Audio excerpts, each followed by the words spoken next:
Halo semuanya, ketemu lagi di Minopedia. Kali ini kita akan bahas topik menarik tentang sustainability lagi ya, yang sering banget dibahas, tapi kadang orang masih banyak bingungnya. Tentang apa? Tentang arti sustainability bagi perusahaan.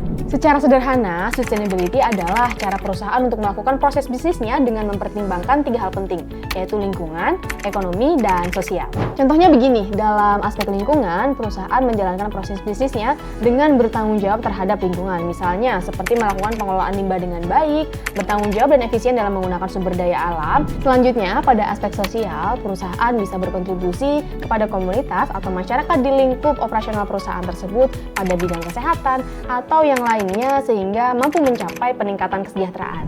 Nah, pada aspek ekonomi, perusahaan di sini tetap berorientasi pada profit atau keuntungan, tapi dalam menjalankan proses bisnisnya berlaku bijaksana dan tidak merusak lingkungan. Jadi, bisnis bisa bertahan lama, bahkan terjaga sampai generasi berikutnya.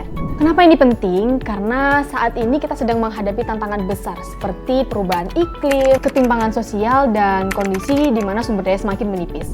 Sebagai salah satu aktor penting, perusahaan yang menerapkan sustainability punya peluang besar untuk pertama meningkatkan reputasi perusahaan. Karena konsumen secara tidak langsung mengikuti tren di mana mereka lebih memilih brand atau merek yang peduli terhadap isu-isu sustainability. Menghemat biaya operasional. Misalnya, perusahaan yang menggunakan energi terbarukan mampu menekan pengeluaran operasional dalam jangka panjang.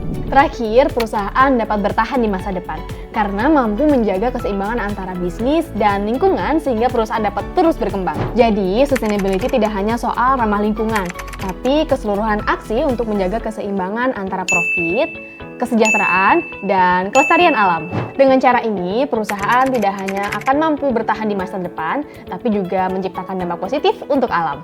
Itulah kenapa sustainability bukan hanya tren, tapi investasi untuk masa depan. Yuk, mulai langkah kecil dari sekarang. See you di video berikutnya!